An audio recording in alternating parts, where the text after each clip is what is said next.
자, 536쪽에 보면은 과세 대상 들어갑니다. 536조. 과세 대상이다 그랬으면은 이거 뭐 기본적인 거예요. 어떤 물건을 사야 취득세 내냐 이거죠. 그러니까 아무거나 다 취득하면 취득세 낸다. 아니고 이 물건이 어떤 거냐. 이게 중요한데 일단 취득세 과세 대상은 15개가 있더라. 이렇게 전체적으로 알아두면 돼요.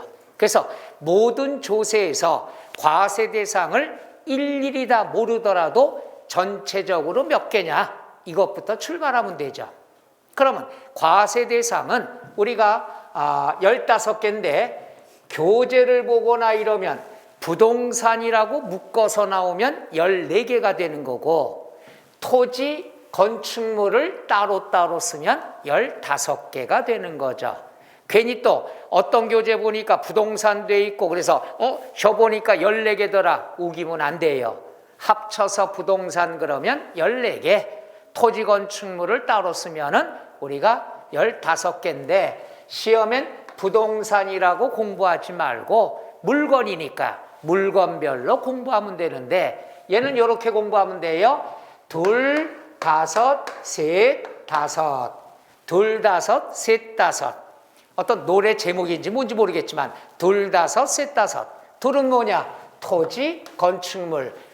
합해서 뭐라고 얘기하죠? 부동산. 그러면 2번은 뭐라고 그러냐? 우리가 민법 얘기가 또 나옵니다만은 민법을 잘 하시면 나머지도 쉬워요. 민법에서는 준부동산. 들어보셨죠? 부동산에 준하는 자산 또는 준부동산. 근데 세법은 준부동산이라고 공부하지 말고 5개 뭐가 있느냐? 차량, 아까 했던 거죠? 차가 몰고 다녀요. 차량, 기계장비, 항공기, 선박. 자동차가 몰고 다녀. 그 다음에 임목. 임목이라는 것은 서 있는 나무를 얘기하는데 살아있는 나무를 얘기합니다. 이건 뭐 민법상으로는 집단, 그룹, 등기가 돼야 된다. 세법은 다 필요 없어. 시험에 나온 적도 없어요. 왜? 중개업하고 나무하고는 신경을 안 쓰니까. 다만 예전에 오래됐죠. 10몇 년 전에 제가 모의고사 출제할 때 뭘 낸 적이 있냐. 원목. 출제하고 욕 뒤지게 먹었어요. 시험에 나오지도 않는데 한번 원목 집어넣다가 틀린 분이 또 꽤 많아. 여자분들이 많이 틀렸어. 왜 그러냐? 항상 부동산 세법은 뭐예요? 세무사 시험 보는 게 아니니까 심오한 게 없어. 착각 유도하는 거지. 원목하면 여자분들은 관심 많아. 옛날에 한참 유행일 때가 있죠. 원목하면 뭐가 생각나?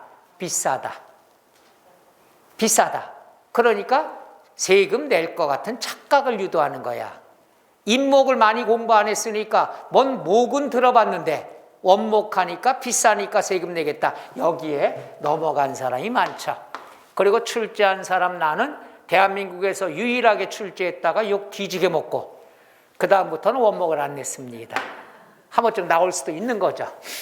자, 해서 준부동산, 차량, 기계장비, 항공기, 선박, 임목.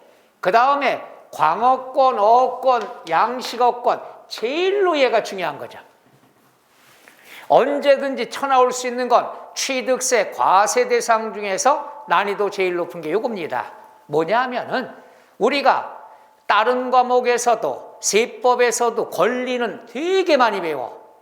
지상권, 지역권, 저당권, 특허권 굉장히 권리를 많이 배웁니다. 전세권, 임차권 많이 배우죠.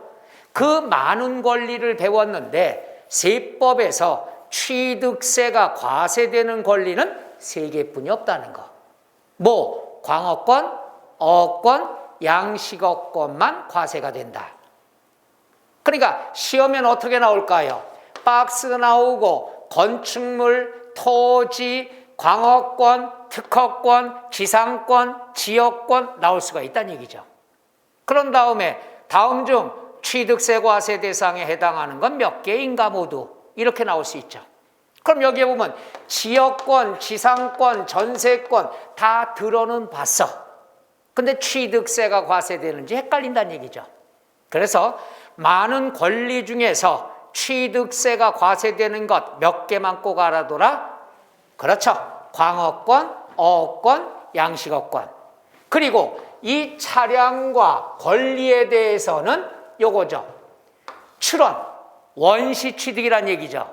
그럼 원시취득은 취득세 낸다 안 낸다? 안 낸다. 어떨 때만 승계취득에 대할 때만 과세가 된다. 요거는 바로 전 시간에서는 차량을 배웠죠. 요번에 광어권 배웠죠. 두 개를 같이 공부하면 됩니다. 해서 차량과 광어권은 똑같이 원시취득은 취득세 낸다 안 낸다? 안 낸다. 어떨 때만 낸다? 승계취득에 대해서. 왜 그런다고 그랬죠? 광어권, 광산 개발하는데 시간이 많이 걸려. 비용도 많이 들어가. 고생했구나. 우리나라 자원 부족한 나라니까 너 고생했으니까 취득세 면제해 줄게. 그럼 가만히 있다가 남이 개발한 광어권을 돈 주고 사거나 아버지 개발 광어권을 상속받거나 이럴 때만 취득세 내라 이거예요. 그 다음에 회원권 5개. 이거는 시험 볼 때까지 회원권은 5개만 배웁니다. 이건 어디서 나오냐? 취득세 나오고 양도소득세 또 나옵니다. 똑같아요. 자, 골프 회원권. 이건 당연히 회원제 골프장의 회원권만 됩니다. 회원제. 그러니까 18홀 해가지고 좀 회비가 비싸고 이런 데 있죠. 억 단위. 그 다음에 콘도미니엄 회원권. 우리가 세법에서 제일 싫어하는 게 영어예요. 영어인데 얘는 대체할 수 없으니까 몇 개만 영어를 사용합니다. 해서 그 중에 하나가 콘도미니엄 회원권. 앞으로 세법 계속 배우겠지만 세법에서는 영어를 싫어합니다. 그 다음에 승마회원권. 그 다음 종합체육시설 이용회원권. 종합체육시설이라는 건 둘 이상의 체육시설이 되어 있는 거. 우리가 얘기하는 게 요즘 뭐 영어를 쓰잖아. 스포렉스? 뭐 수영장도 있고 헬스장도 있고 필라테스도 있고 실내 골프 연습장도 있고 이런 회원권. 물론 우리 동네에 헬스 이용권하고는 다 다르죠. 뭐 1년에 24만 원 뭐 이런 데도 있는데 그거 말고. 그 다음에 요트 회원권. 이것도 영어로 요트가 나왔죠. 이 중에 요트 회원권이 추가된 건 몇 년 안 돼요. 승마 회원권도 추가된 지 얼마 안 됩니다. 이런 회원권은 5개. 취득하면 취득세 내요. 양도하면은 양도소득세 냅니다. 사고 파는 거. 그럼 아주 답을 가르쳐 드릴게요. 우리가 취득세 과세 대상은 15개가 되는데 이 중에서 양도소득세도 과세가 되는 건 부동산하고 회원권이에요. 그러니까 부동산하고 회원권은 취득세도 내고 양도소득세도 낸다는 거. 그럼 나머지는 뭐냐? 취득할 때 취득세만 냅니다. 그러니까 여기 보세요. 취득세 과세 대상인 얘들이 있었는데 양도소득세는 얘들이 없단 말이야. 그러니까 과세 대상이 중요할 수밖에 없죠. 시험에 제일 많이 나오는 것, 박스가 나오고 취득세 과세 대상하고 양도소득세 과세 대상을 섞어서 집어넣어. 그런 다음 취득세 과세 대상만 또는 양도소득세 과세 대상만 찾아라. 이런 것들이 시험의 단골 메뉴. 그래서 우리가 오늘 처음이니까 일단 취득세 과세 대상은 알아둬야 됩니다. 어떤 걸 사야 취득세 내느냐? 취득세 과세 대상 모두 몇 개가 된다? 15개. 이 중에서 제일 중요한 건 권리 3개.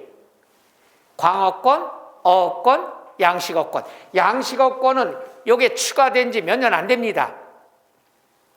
그전에는 광어권, 어권만 있어서. 그래서 강의할 때 어떻게 했느냐? 시험 볼 때까지 광어만 드세요. 회를 드실 때 시험 때까지 광어만 드세요. 했다가 얘가 그리고 뭐라고 그러냐? 자연산을 드세요. 맛있으니까. 얘가 추가가 됐어. 그러니까 설명을 바꿔야죠.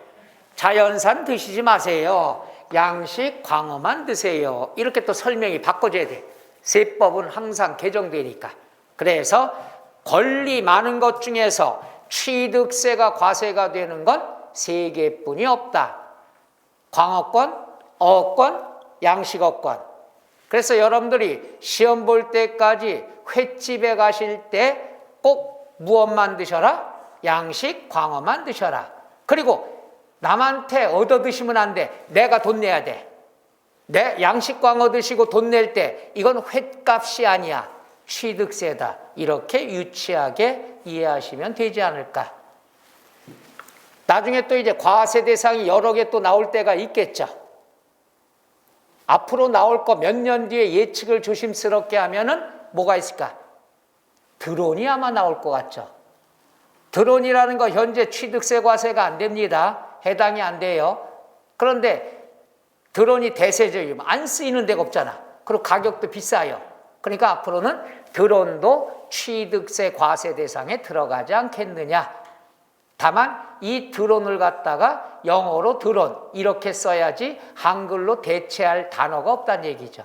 그래서 항상 세법은요, 돈이 보이는 곳에 세금이 따라다니는 겁니다. 그렇게 아마 나올 수도 있겠죠. 그건 여러분하고 신경 쓸 필요 있다 없다? 없다가 되죠. 드론이 몇 년 사이에 엄청나잖아요. 전쟁 무기로까지 사용하게 되잖아요. 오래전에는 드론을 거의 안 썼어요. 근데 저 외곽 지역에 산간 지역에서는 그걸 젊은 친구들이 많이 썼어. 그래서 이제 저한테 오래전에 배웠던 친구들이 그때 이 얘기했더니 그 면허 따가지고, 면허 따기도 돈이 또 많이 들어요. 국비로 하는 데들은 그냥 잠깐 배우다 마는 거고. 그게 샀대요. 그때 200만 원 주고 샀대나?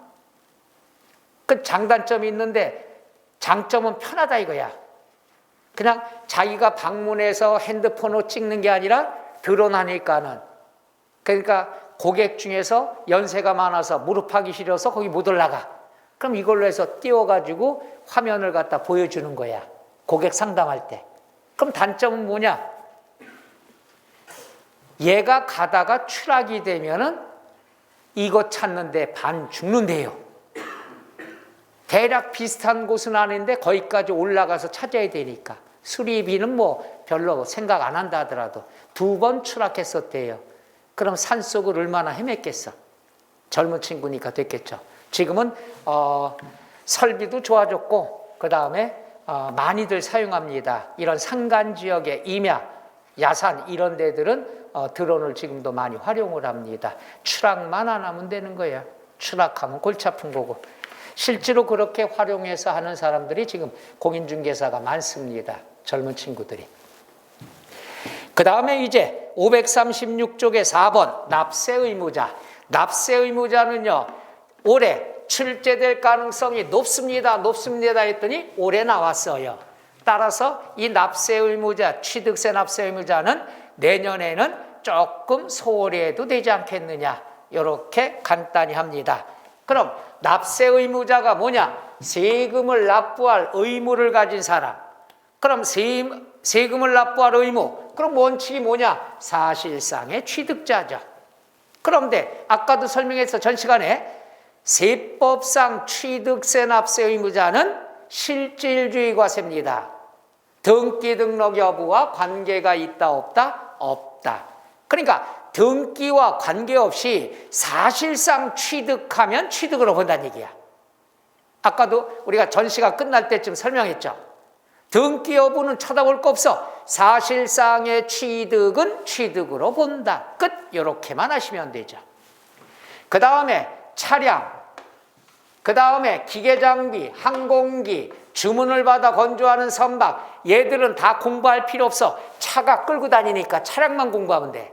차량은 원시 취득은 취득으로 본다 안 본다? 안 본다. 그러니까 자동차를 생산하는 현대나 기아는 원시 취득, 취득세 안 내죠. 그럼 누가 내느냐? 소비자. 소비자는 돈 주고 사온 사람 유상 승계도 취득세 내고 상속 증여를 받아도 취득세 냅니다. 그래서 시험에 뭐가 많이 나오느냐? 얘는 나왔어. 문제가 나왔을 때 취득세는 유상 승계도 취득세 내고 무상도 취득세 내죠. 왜? 무상, 상속받으면 상속세만 내는 게 아니라 모두 내요? 취득세. 그러니까 중요한 게 유상, 무상 불문한다는 얘기죠. 다 걷는다는 얘기죠. 근데 시험에 뭐가 나오냐? 유상은 취득세가 과세되지만 무상은 과세하지 않는다. 그럼 수험생들은 시험 보러 들어가서 무상 그러면 평상시 잘했는데 시험 보러 가서 긴장했는데 무상, 공짜? 공짜는 왠지 세금을 안 낼 것 같은 착각을 준다는 얘기죠.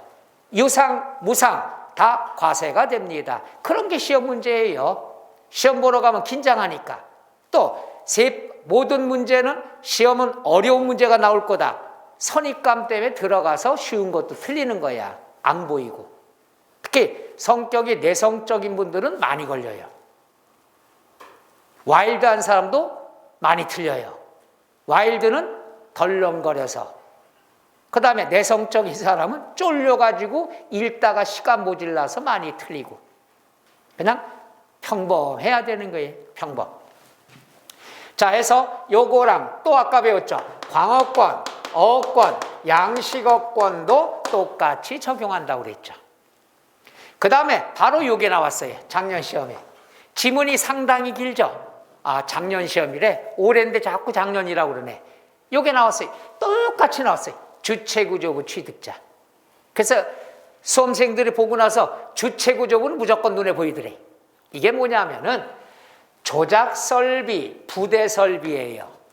조작설비, 부대설비다 그랬으면은 부대시설이죠. 자, 요겁니다. 그림 그려볼게요. 갑이라는 사람이 주유소 사업을 하고 있어. 주유소 건물이 있고 여기에 주유기가 있어요. 기름 넣는 것. 자, 갑이 주유소 하고 있는데 여기에 공터가 있어. 공터가 있어서 친구 을을 부르죠. 야, 을아, 너 지금 놀고 있다며? 나 주유소 잘 되는 거 알지? 공터 너한테 빌려줄게. 여기에다가 터널식 자동 세차장 시설 운영 한번 해봐. 땅은 빌려줄게. 요거는 뭐예요? 주유소에 대한 세차 시설은 부대 시설이죠. 부대 시설을 을이 5천만 원 든대. 그럼 5천만 원 들여가지고 설치했다. 그러면 요 부대 설비는 뭐냐? 설치하기도 쉬워. 대신에 철거하기도 쉽단 얘기야. 갑이라는 사람이 세차장 시설 설치했다가 이틀 있다가 취득세 안 내고 이 지역 나 마음에 안 들어. 나 고향으로 내려갈래. 철거하고 밤에 갔어요. 그럼 이거에 대한 취득세는 못 받게 되겠죠. 그럼 세법이 뭡니까? 잔인해요. 그래서 애시당초 떼어먹힐 걸 방지하기 위해서 부대 설비에 대한 취득세는 철거도 쉽기 때문에 세금 떼어먹힐 수가 있어. 따라서 부대 설비하고 주유소 사장하고 다를 경우에는 딴 사람이 돈 들여 설치해도 인정 안 할 거야. 밤새 도망갈 수 있으니까. 그럼 도망가지 못하는 사람한테 취득세가 없겠다 이거야. 그럼 도망가지 못할 사람이 누구야? 주유소 사장이 되겠죠. 따라서 부대 설비에 대한 것은 돈 들여 설치한 자, 이걸 가설한 자라고 얘기합니다. 그럼 가설한 자가 다르다 하더라도 누가 함께 취득한 걸로 본다? 주유소 사장. 그럼 주유소 건물을 주된 건축물 또는 주체 구조부라는 표현을 쓰는 거야. 그러니까 도망가지 못할 사람이죠. 따라서 부대 설비는 딴 사람이 가설했다 하더라도 돈 들여 설치했다 하더라도 누가 그 주체 구조부 취득자가 함께 취득한 걸로 봅니다. 그러니까 네가 도망가면 얘한테 걷겠다는 얘기죠. 이렇게 세법은 잔인합니다.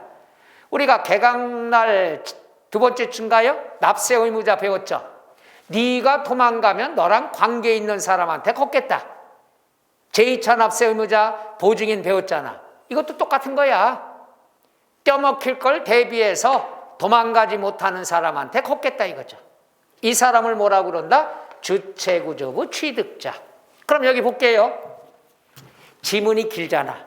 지문이 긴데 똑같이 나와요. 볼게요. 일단 조작설비, 부대설비로 속하는 부분으로서 주체구조부 주유소와 하나가 돼서 건축물로서의 효용가치를 이루고 있는 거에 대해서는 이거 읽다가 가출해. 그러니까 일단 여기에 포인트는 뭐예요? 부대설비구나.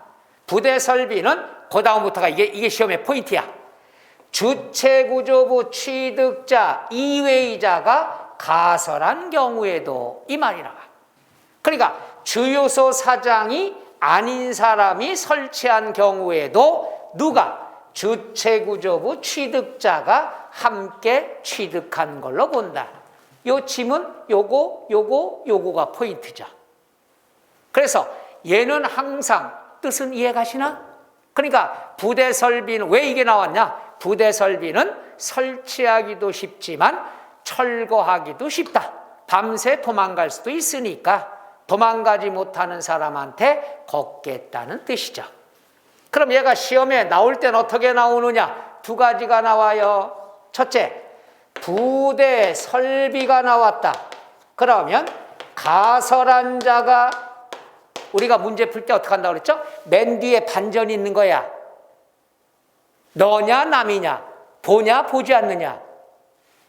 그럼 가설한 자다. 그럼 틀린 답이 되는 거야. 도망갈 수 있으니까. 그러면 주체구조부 취득자다. 그러면 맞는 게 되겠죠. 답은 둘 중에 하나야. 이번엔 옳은 지문으로 올해 출제가 됐죠. 그러니까 얘는 틀리게 나올 수가 없어요. 틀리면 내가 올해 1년간 강의하면서 그랬거든요. 취득세 납세 의무자는 나올 때가 됐고 문제 지문에 힌트가 나온다. 이거 틀리면 사람이 아니문이다. 그래서 이것들은 다 맞았어요. 자, 왜 그러냐? 여기 봐요. 주체구조부 취득자가 정답인데 꼭 문제에 주어져. 힌트가 뭐라고 나오냐? 주체구조부 취득자 이렇게 주어져요. 답을 노골적으로 주어져. 근데 이거 틀리면 사람이 아니지. 답이 주어지는데. 그냥 이게 없고 그냥 주체구조부 취득자를 찾는 거다. 그럼 어려울 수 있지만 지문에 요 단어가 나와요. 안 나오면 문제가 안 되는 거죠.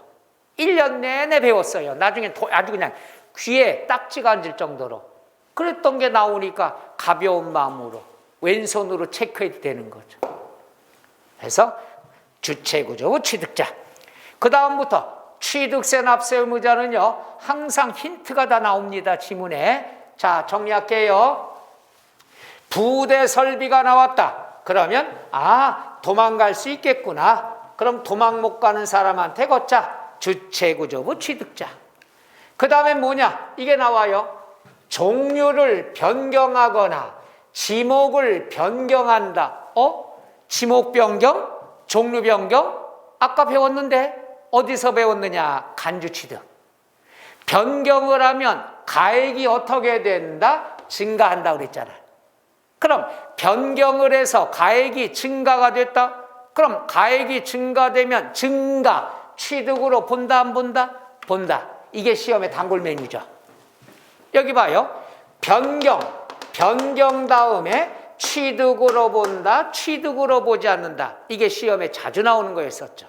항상 뒤에가 반전이 있는 거야.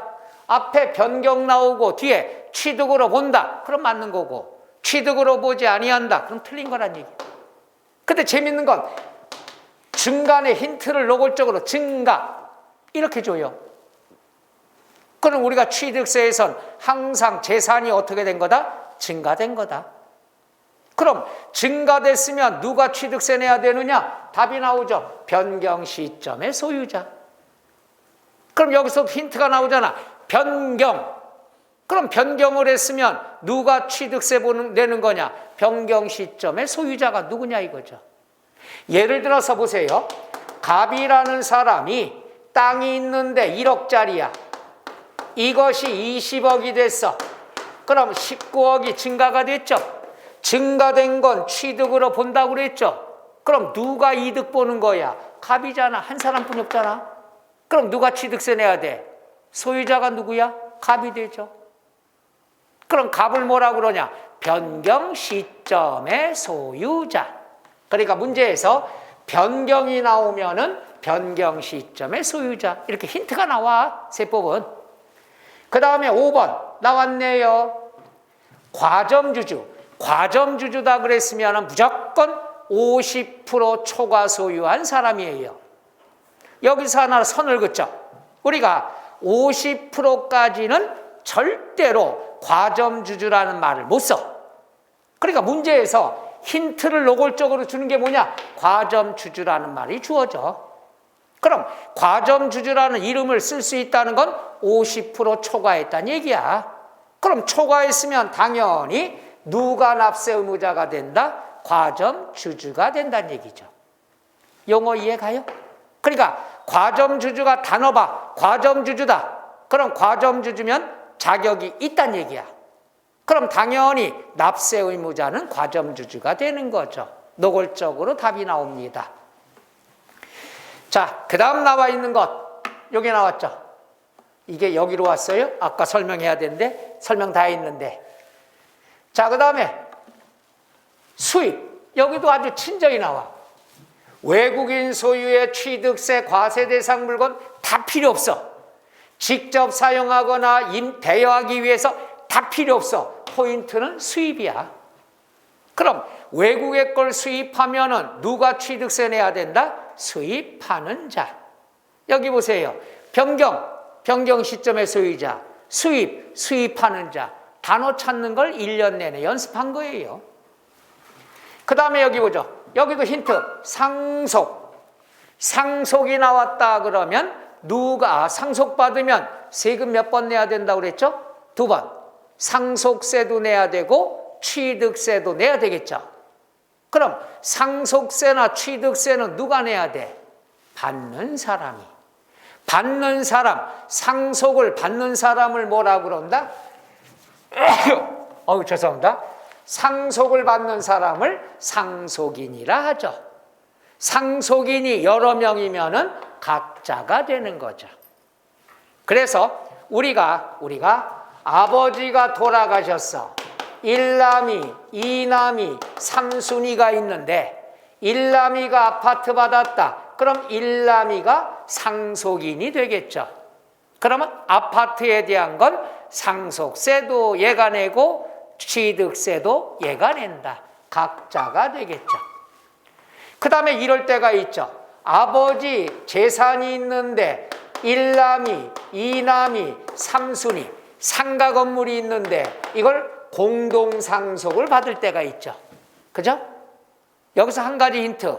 상속 지분은 자녀들이 다 똑같죠. 1대1 서로 똑같습니다.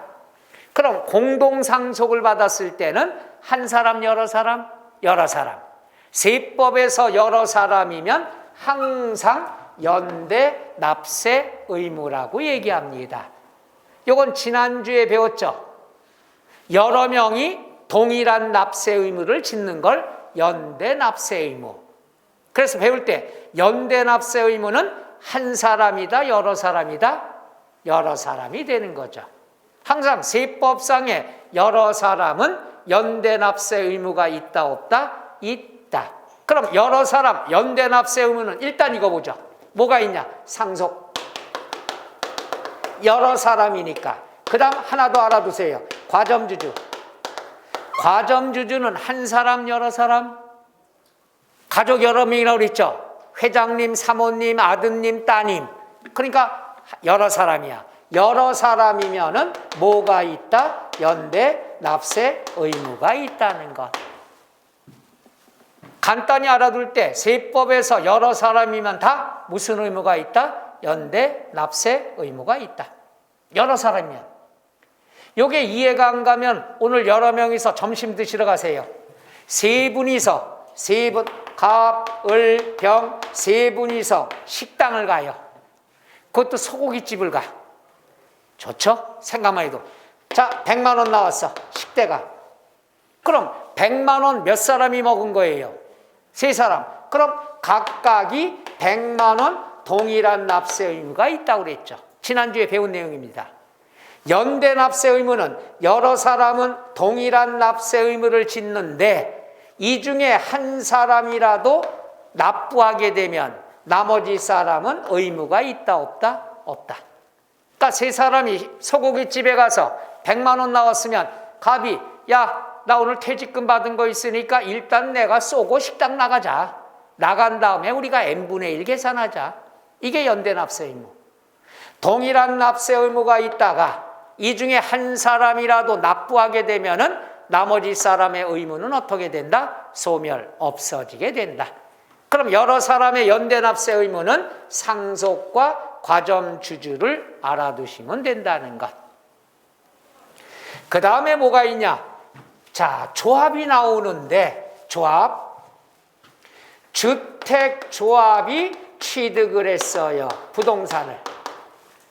조합이 취득을 했는데 조합이 샀어. 조합이 샀는데 이거 샀는데 조합이 쓸 게 아니야. 조합원용으로 샀어. 아주 힌트를 노골적으로 줘요. 조합원용입니다 하고. 그럼 조합원용으로 샀으면 당연히 취득세 누가 내야 돼? 조합원.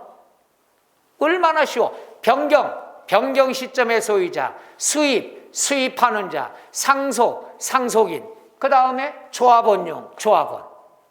그죠? 취득세 납세 의무다 이렇게 힌트를 준다니까 1년간 배워. 그래서 나오면 틀리면 안 되잖아요. 근데 두 번째는 뭐냐? 조합원에게 귀속되지 않는 것. 이렇게 나와. 조합원에게 귀속되지 않는다는 건 조합원용이 아니란 얘기야. 그럼 조합원용이 아니면 누가 샀어? 조합. 그럼 누가 취득세 내야 돼? 조합이 내는 거죠. 용어 이해가나? 조합이 취득을 했으면 조합이 취득세 내야 돼. 조합이 취득하면 조합이 내야 돼. 근데 이건 조합계 아니야. 조합원용이야. 그럴 땐 누가 된다? 조합원이 되죠. 그러니까 조합이 취득했다는 말이 나오면 당연히 취득세 누가 내야 되는 거야? 조합이 내야죠. 취득자니까. 그러니까 얘는 시험에 잘 안 나와. 조합이 샀는데 조합원용으로 샀어. 그럼 누가 취득세 내야 되죠? 조합원이 낸다는 얘기죠. 이렇게 힌트가 나오잖아. 그 다음에 여기 나왔죠? 조합원용이다. 그럼 조합이 샀더라도 조합이 취득하더라도 조합원용이니까 조합원이 되겠죠. 단 조합원에게 귀속되지 않는 건 제외한다. 조합원에게 돌아가는 게 아니면 당연히 조합이 샀으니까 조합이 된다는 얘기죠. 그래서 조합원용에서 제외된다는 말은 조합이 샀으니까 조합이 내란 얘기죠. 이렇게 취득세 납세 의무자는 주어진다는 얘기죠. 그 다음에 얘는 뭐가 나와야 되느냐? 시설 대여가 나와요. 힌트가. 시설 대여다 그러면은 대여비야, 대여. 어떤 데가 제일 많냐 그러면 이거 있죠. 사다리차. 내가 사다리차 갖고 있어. 이거 빌려주고 하루에 얼마씩 받는 거야. 그럼 사다리차 내가 사야 될 거 아니야. 그럼 취득세 누가 내야 돼? 내가 내야죠. 업자가 내야 되는 거죠. 해서 시설 대여업자가 건설기계나 차량에 시설 대여하는 경우로서 여기까지만 알면 돼. 이거는 함정이에요. 대여시설 이용자 명의로 등록한다. 등기 등록 여부와 관계 있어 없어? 없어요. 내가 시설 대여하고 있는데 이분이 장기로 빌려가. 뭐 3년으로. 그럼 이용하기 편하라고 이분 명의로 등록해 줄 때가 있어. 세법은 등기 등록 여부와 관계 있다 없다? 없다. 사실상의 취득자가 취득세 내라 이게야. 그러면 사실상의 취득자가 뭐냐? 대여업자가 사가지고 명의만 이분한테 해준 거지. 그러면 우리가 이럴 때 누가 취득세 내야 된다? 시설 대여업자. 이거 많죠. 중장비 건설기가 제일 많죠. 요게 이해가 안 가면 요즘 동네에 있나 항상 똑같은 예인데 도서대여점. 도서대여점은 뭡니까? 책을 사다가 빌려주는 거죠. 그러면 이 책값은 누가 내야 되는 거야? 대여업자가 내야 되겠죠. 돈 주고 가져오는 게 취득세 낸 거야. 그렇게 이해하면 편하죠. 이해가 안 가면 또 이런 거 있죠. 렌터카, 리스, 차량 있죠. 그죠? 작년이구나. 작년에 이 렌터카 사장님이 와서 배운 데가 있는데, 아주 대단한 얘기를 들었어요. 이걸 갖다 빌려가잖아. 빌려가면 그 차가 어디 있는지가 다 등록이 된대더만. 이 차가 오늘 조회해 보니까 이게 어디에 주차가 돼 있는지, 어디에서 어디로 이동하고 있는지가 다 나타난대요. 그러니까 일일이 추적, 그건 당연한 얘기죠. 빌려가지고 팔아버릴 수 있으니까. 그래서 몇 년 전에는 어떻게 하느냐, 이게 물리를 가느냐 못 가느냐 그게 있대요. 물리를 간다면은 외국으로 몰래 수출하는 게 되잖아. 빌려가지고 수출. 거기까지 있더만. 그러니까 외국 예전에는 그 물리를 가면은 그게 다 나타난다고 그랬거든. 지금은 뭐 어디에 지금 현재 주차돼 있고 어디로 이동 중이고 다 그 회사에서 안 되더만요. 그 얘기를 나한테 해주더라고. 한편은 섬찟하기도 해요. 그러면서도 그 회사 입장을 이해를 하게죠. 이 사람이 이거 가지고 어떻게 팔아버릴지도 모르니까. 옛날엔 수출이 많았어요. 그래서 그런 잔치가 있었다는 걸 처음 들었어. 그래서 그분도 이게 좋대. 부동산 이런 게 그거보다. 그래서 동차 합격을 하신 거지. 굉장히 그냥 움직이는 걸 좋아하고 그 친구랑 같이 했는데 렌터카 회사랑 그 다음에 그 부동산이랑 하자마자 차렸어. 그리고 같이 배웠던 남자분 또 한 분은 남자거든요. 남자분 한 분을 갖다가 막 평상시에 친했나 봐. 마음에 뒀나 봐. 같이 끌어들여서 같이 소속공인중개사로 모셔다가 같이 하고 어느 날 합격하고 정장을 하고 왔더라고. 멋있게 차려고 두 사람 다. 얼마나 흐뭇할까나. 그죠? 여러분도 그거 보면 돼요. 남자들은 멋있게 정장하고 여자분들도 이쁘게 차리고 그게 합격 전, 합격 후, 비포, 애프터가 돼요. 여러분도 조금 남았어요.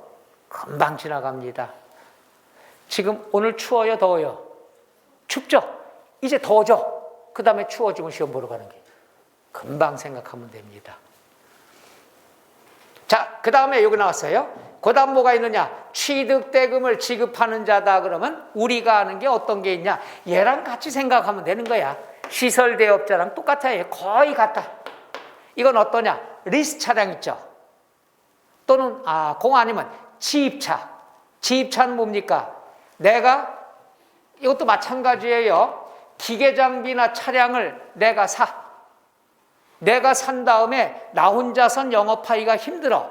그래서 건설회사 또는 여행사 이 명의로 등록만 해두는 거야. 근데 우리가 뭐라고 그랬습니까? 등록, 등기는 관계 있다 없다? 없어요. 여기서도 등기, 등록 관계가 없어요. 운수업체 명의로 등록하나 이용자 명의로 등록하나 이건 의미가 없어. 근데 여러분 헷갈리라고 꼭 나온다는 얘기죠. 그러면 내가 예를 들어서 기계장비를 샀어. 이걸 갖다가 건설회사에 명의로 등록했어. 그럼 누가 취득세 내느냐? 명의는 건설회사로 돼 있지만 기계장비 값이 비싸면 내가 할부로 사겠죠. 그러면 매달 그 값을 누가 주느냐? 그 사람이 바로 취득대금을 지급하는 자가 취득세 의무가 있다. 왜? 당연한 얘기죠. 내가 예를 들어 버스를 샀어. 할부로 매달 내 차값. 자동이체 있어. 근데 이걸 여행사에다가 명의로 등록했어. 전세버스로 해서. 그럼 등록은 여행사 걸로 돼 있지만은 차값은 누가 줘? 내가 주는 거잖아. 그럼 누가 취득세 내? 내가 내는 거죠. 그걸 취득대금을 지급하는 자. 이걸 숨기기 위해서 등록이 나온다는 얘기죠. 그러니까 얘와 얘는 같이 공부하면 된다는 것. 자, 그 다음에 뭐가 있느냐? 요거죠. 얘는 언제든지 나올 만한 것들이 뭐냐? 얘와 얘는 꼭 신경 쓰세요. 왜 그러냐? 얘 둘은 취득세만 나오는 게 아니라 양도소득세 또 나옵니다. 그래서 두 가지는 신경 쓰세요. 배우자 직계 좀비속이 나왔다. 앞으로 많이 나옵니다. 배우자 또는 직계 좀비속이 나왔다 그러면 원칙은 뭐냐? 증여예요. 증여. 왜? 배우자, 직계 존속은 내가 모시는 부모님, 직계 비속은 내 자녀들. 쉽게 얘기해서 우리가 세법 많이 나옵니다. 배우자, 직계 좀비속은 가족의 가족, 패밀리. 같은 집에 사는 가족끼리는 증여로 봅니다. 그런데 가족끼리라 하더라도 대가를 준 게 입증됐냐 안 됐냐 보는 거예요. 입증이다 그러면 증명이다 이렇게도 나옵니다. 입증이나 증명이 되면은 유상으로 본다. 원칙은 증여다 그러면 무상이란 얘기야. 가족끼리는 돈거래하는 게 아니에요. 무상, 증여로 본다. 그러나 가족이라 하더라도 대가를 지급한 게 증명, 입증이 되면은 남남처럼 매매로 본다는 얘기죠. 유상, 취득. 그러니까 배우자 직계 좀비속이 나오면 입증이나 증명이 있나 없나 보면 돼. 입증이 되면은 매매, 유상이 되는 거고 입증이란 말이 없다. 그럼 무상, 증여가 되는 거죠. 그 다음에 부담부 증여. 부담부 증여는 무엇을 얘기하느냐 이거죠. 갑이라는 사람이 건물 10억짜리가 있어. 이걸 아들한테 증여하고 싶어. 어떠 보니까 세금이 많이 나오겠죠. 그래서 세금을 줄이려고 은행에서 대출을 받아 7억. 그리고 아들을 불러요. 아들아, 나 상가 건물 너한테 공짜로 줄게, 증여. 그런데 증여세 부담이 크니까 아버지 빌린 돈을 네가 좀 갚어. 아버지의 채무를 부담한다는 조건부로 줬다. 그래서 뭐라 그런다? 부담부 증여. 친해져야 됩니다. 부담부 증여의 뜻을 알아야 돼. 부담부 증여는 뭐냐? 아버지의 채무를 부담한다는 조건부로 공짜로 준 거야. 증여의 일부가 된 거죠. 이게 없다. 그럼 그냥 증여라고 그래. 채무를 네가 갚아라. 그럼 이게 부담부 증여예요. 이건 사회에서도 엄청 많이 쓰입니다. 유행이죠, 유행. 그래서 부담부 증여가 됐을 때 쌍방향이 어떤 의미가 있나 이게 다 나와. 첫째, 갑의 입장에서는 건물이 넘어갔죠? 감소가 됐죠? 그럼 얘는 뭐가 돼? 양도가 되죠. 감소가 되면 양도야. 대신에 7억은 갚을 필요 있어 없어? 없어. 얘한테 넘겼으니까. 그럼 갑은 뭐냐? 7억 받고 파는 거야. 부담부 증여 이해 가나요? 이거 다 시험에 나온 거예요. 그러면 받는 사람 입장에서는 이상해요. 7억 안 갚아도 되지만 10억을 줬으니까 3억은 증여 아닙니까? 맞아요. 근데 아까 얘기했죠. 증여세나 상속세는 누가 부담한다고 그랬어? 받는 사람이. 주는 사람은 상속세 안 내. 돌아가신 분이 상속세 어떻게 내? 증여세도 안 내. 받는 사람이 내는 거예요. 그러니까 갑은 채무에 대한 것만 양도로 보는 거야. 그럼 을은 어떻게 하느냐? 아들은 어떻게 하느냐? 은행빚 갚어. 7억은 유상으로 봅니다. 7억 주고 산 거야. 대신에 10억짜리 받았으니까 3억은 뭘로 본다? 무상으로 보는 거지. 증여로 본다는 얘기예요. 그래서 취득세, 양도소득세 이 개념은 꼭 알아두세요. 그래서 부담부 증여는 채무냐 아니냐. 채무 상당액은 뭘로 본다? 유상. 채무를 제외하면 뭘로 본다? 무상으로 본다. 여기서 말하는 채무가 뭔지 이해 가나요? 빚 더하는 거. 빚 더하는 것은 유상으로 보는 거고 그 제외한 3억은 뭐가 된다? 무상이 되는 거죠. 얘도 나오고 얘도 나옵니다. 같이 나온 경우도 있어요. 기출문제. 해서 부담부 증여는 아무리 강조해도 지나치지 않습니다. 무조건 알아야 됩니다.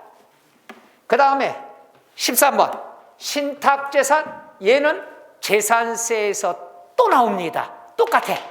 그러니까 신탁재산은 취득세도 나오고 재산세도 시험에 많이 나옵니다. 그럼 신탁재산의 뜻이 있죠. 신탁, 믿고 맡기는 거죠. 그럼 잘 봐요. 갑이라는 사람이 건물 10억짜리를 샀어. 근데 처음 건물을 사서 관리할 줄을 몰라. 그래서 을에게, 을은 일반적으로 회사, 신탁회사가 되겠죠. 야, 을아, 건물 3년만 관리해줘. 수수료 넉넉히 줄게. 그러면 갑은 부탁을 했으니까 누구죠? 위탁자. 을은 부탁을 받았으니까 누가 되죠? 수탁자. 이건 앞으로 재산세 똑같이 설명할 거예요. 그러면 관리하기 편하라고 소유권을 이전 등기를 을 명의로 해줘요. 관리하기 편하라고. 이런 경우에 세금 부담은 어떻게 되는 거냐? 이게 문제죠. 그럼 당연히 어떻게 돼? 건물은 위탁자가 취득을 했으니까 취득세를 내야 되죠. 해서 신탁재산의 납세 의무자는 누가 된다? 위탁자. 그럼 그 다음부터는 등기는 을의 명의로 돼 있지만 1년에 한 번씩 재산세 내야죠. 명의는 옛 걸로 돼 있어. 관리하기 편하라고. 그렇지만 아까 배웠죠? 명의랑 관계가 없어. 그럼 재산세도 누가 낸다? 위탁자. 왜? 위탁자 거니까. 그래서 신탁 재산이 나오면은 취득세도 위탁자, 재산세도 위탁자. 얘가 몇 년 전에, 이거 개정된 거예요. 몇 년 전에 재산세는 수탁자 명의로 돼 있으니까 수탁자가 납세 의무였어. 했다가 개정이 됐어요. 개정된 지 몇 년 안 돼? 꼭 알아둬야 돼요. 재산세에서 나올 수 있으니까. 해서 문제가 나왔을 때 신탁 재산이 나오면 납세자는 다 위탁자뿐이 없다는 거. 수탁자는 뭐야? 얘는 납세 의무가 없어. 그냥 관리인이 되는 거죠. 그래 공부하기 편해졌죠. 신탁 재산 나왔다. 그럼 납세 의무자는 취득세도 위탁자, 재산세도 위탁자. 그 다음에 보니까 근데 이게 한번 처음 나왔습니다. 위탁자 지위가 이전이 됐대. 위탁자 지위가 이전이 됐다는 것은 위탁자가 바뀌었다는 얘기야. 주인이 바뀌었다는 얘기야. 그럼 주인이 바뀌었다는 것은 새로운 사람에게 팔았다는 얘기예요. 이건 그냥 을에게 맡겨놓고 파는 거야. 그럼 위탁자 지위가 이전이 됐다는 건 얘가 얘한테 팔았다 이거야. 그럼 병이 누가 된다? 새로운 위탁자가 된다는 얘기지. 이럴 때 매매가 됐으니까 위탁자는 팔았구나. 양도소득세 내야 되고, 신위탁자, 새로운 위탁자는 새 주인이 됐구나. 새 주인이 됐으니까 얘가 취득세 내야 되는 거. 요거 용어 이해 가나요? 위탁자 지위가 이전됐다. 이게 힌트야. 위탁자가 바뀌었다 이거야. 팔았다 이거지. 그럼 누가 취득자가 돼? 새로운 위탁자. 그러니까 공부할 때 위탁자가 누구냐? 주인이야, 주인. 근데 주인이 이전됐다, 지위가 이전됐다, 주인이 바뀌었다. 바뀌면 누가 취득세 내면 돼? 새 주인이 내면 되겠죠.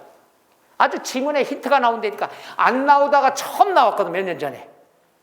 근데 이거 상식으로 접근하면 쉽잖아. 위탁자가 주인인데 지위가 이전이 됐다. 주인이 바뀌었구나. 그럼 누가 취득자가 돼? 새로운 주인이 된다는 얘기죠.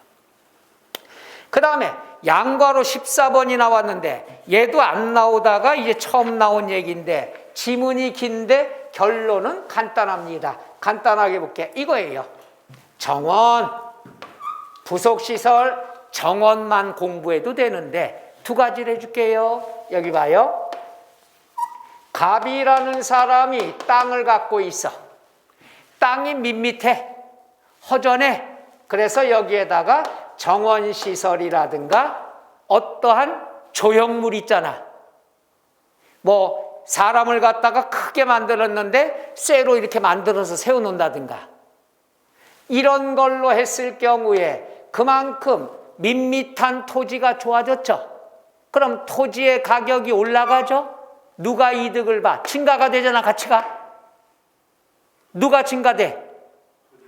토지 소유자 갑이. 그러니까 정원시설을 만들 때 맨 땅에다 만들었으면 누가 이득을 배느냐? 토지 소유자가 돼요. 오케이? 노노노. 요번엔 뭐냐? 땅이 있는데 여기에 요번에 갑이라는 사람이 건축물을 지어요. 그러니까 나대지에다가 건물을 짓는 거야. 건물을 짓는데 건물 질 때 건물이 좀 허전해 보여서 여기다 정원이라든가 또는 조형물을 만들었어. 요즘 대형 건물이면 앞에 꼭 공터가 있고 꽃을 심어 놓은 데도 있지만 요즘은 트렌드가 조형물. 왜냐하면은 정원은 관리하기가 쉬운 게 아니거든. 그리고 겨울 되면 다 허전하고 그래서 조형물을 많이 하잖아. 여기도 그런 데가 꽤 많죠? 정 모르면 어딜 봐도 되느냐 그러면 여기 역 앞에도 거기 조형물 같은 거 있고 그러잖아. 됐어. 아님 말고. 이러한 것. 그럼 여기서 정원시설을 했는데 맨 땅에다 한 게 아니라 건물을 이번에 지면서 한 거 아니야. 그러면 건축물 지을 때 만들었으니까 건축물 가격이 올라가겠죠. 그럼 누가 이득을 보겠어? 건축물 짓는 사람이. 두 가지야. 정원시설 할 때 아주 간단해요. 맨 땅에다 지었냐? 건물 지으면서 같이 지었냐? 맨 땅에다 지으면 토지 소유자, 땅 주인. 근데 요번에 건물이 없다가 이번에 새로 짓는 거야. 그러면 누가 이득을 보는 거야? 건축물, 여기서 알아두세요. 소유자라는 말이 있고 취득자라는 말이 있는데 소유자는 옛날부터 갖고 있던 사람, 취득자는 이번에 취득한 사람. 그래서 땅에다가 지면은 토지 소유자, 옛날부터 갖고 있던 땅 주인이 되는 거고, 이번에 건축물을 지면서 정원시설 만들면은 건축물 없던 게 생겼죠. 이번에 취득한 거지. 그럼 뭐라고 그래요? 건축물 취득자라 얘기한다. 소유자와 취득자 이해 가요? 옛날부터 갖고 있었어. 그럼 소유자란 말 쓰고, 이번에 만들었어. 이번에 취득했어. 그럼 취득자라는 용어를 써요. 자, 여기 볼게요. 찾을 때 증공된 토지에 정원을 설치했대. 맨 땅에다 정원을 만들었으면 뭐가 된다? 토지 소유자가 되는 거죠. 땅 주인. 근데 여기 봐요. 여기는 건축물을 건축하면서 정원시설을 만들었대. 이번에 건축물을 지면서 만들면 땅이 좋아지는 게 아니라 건축물이 좋아진 거지. 그럴 땐 뭐가 된다? 건축물 취득하는 자가 되는 거죠. 용어 자체 구별할 수 있나요? 다시 얘기합니다. 상식입니다. 옛날부터 갖고 있었다. 소유자. 이번에 만들었다. 그럼 취득자. 용어 두 가지만 여러분이 아시면 되는 거예요. 그래서 여기까지 중에서 우리가 시험에 출제가 올해 됐단 얘기죠. 그러니까 취득세 납세 의무자는 지문에 힌트가 나옵니다. 올해 문제 하나가 나왔으니까 그 다음 내년에는 나올 확률이 조금 떨어지겠죠. 대신에 나오면 땡큐죠. 힌트가 다 나오니까. 그래서 이 시험에 나올 땐 14가지 중에서 답이 다 있다는 얘기죠. 요것만 꼭꼭 그래도 알아두시면 되고, 앞으로 시험 때까지는 조금 우리가 비중을 줄일 거예요. 올해 나왔으니까. 그럼 납세 의무자가 다른 단원에서 또 나올 수도 있겠죠. 자, 해서 오늘은 여기까지가 끝. 하다 보니까 내년 1월 1일부터 개정된 내용은 오늘 안 들어가네요. 어디서 배울 때 쓰느냐? 539쪽에 6번 과세표준 나와 있죠. 여기에 개정된 내용을 설명을 할 겁니다. 두 가지만 알아두시면 됩니다. 과세표준 개정된 거랑 세율. 많지가 않아요. 하나하나씩만 배우면 되는 거예요. 그걸 알기 위해선 이걸 꼭 알아야 돼요. 무상승계, 상속과 증여를 받았을 때는 세금을 누가 낸다? 받는 사람이. 그리고 납세 의무는 몇 개가 있다? 2개. 상속세 내고 취득세 낸다. 증여세 내고 취득세 낸다는 개념을 알아야 개정된 내용을 보도록 하죠. 그리고 하나 더 얘기하면 상속과 증여가 다 무상승계인데 상속보다는 증여가 더 세금이 무겁다는 거. 이유가 뭐라고 그랬죠? 증여는 계획적으로 주는 거고 상속은 우발적으로 받게 되는 거고 그거의 차이를 좀 뒀다는 얘기죠. 뭐 큰 차이는 아니지만 그게 요번에 개정된 내역에 들어가기 때문에 상속에 관한 것은 크게 변형된 게 없는데 증여에 관한 것만 세율도 높아졌고 가격도 높아졌다는 것, 그런 차이점 때문에 그렇다는 것 먼저 예고편으로 하도록 하죠. 다음 시간에는 시험에 많이 나올 거 취득식이 나올 때가 됐습니다. 요거 꼭 신경 써야 되고 과세표준도 신경 써야 되고 그래서 다음 주는 첫 시간이 중요한 거라는 것 미리 말씀드립니다. 힘내시고요. 오늘 설명 들은 거 이해 좀 가시나? 괜찮아. 다 잊어먹어. 다음 주에 또 하면 되지 뭐. 그래서 오늘 여기까지 하겠습니다. 추운데 감기 조심하시고 수고하셨습니다.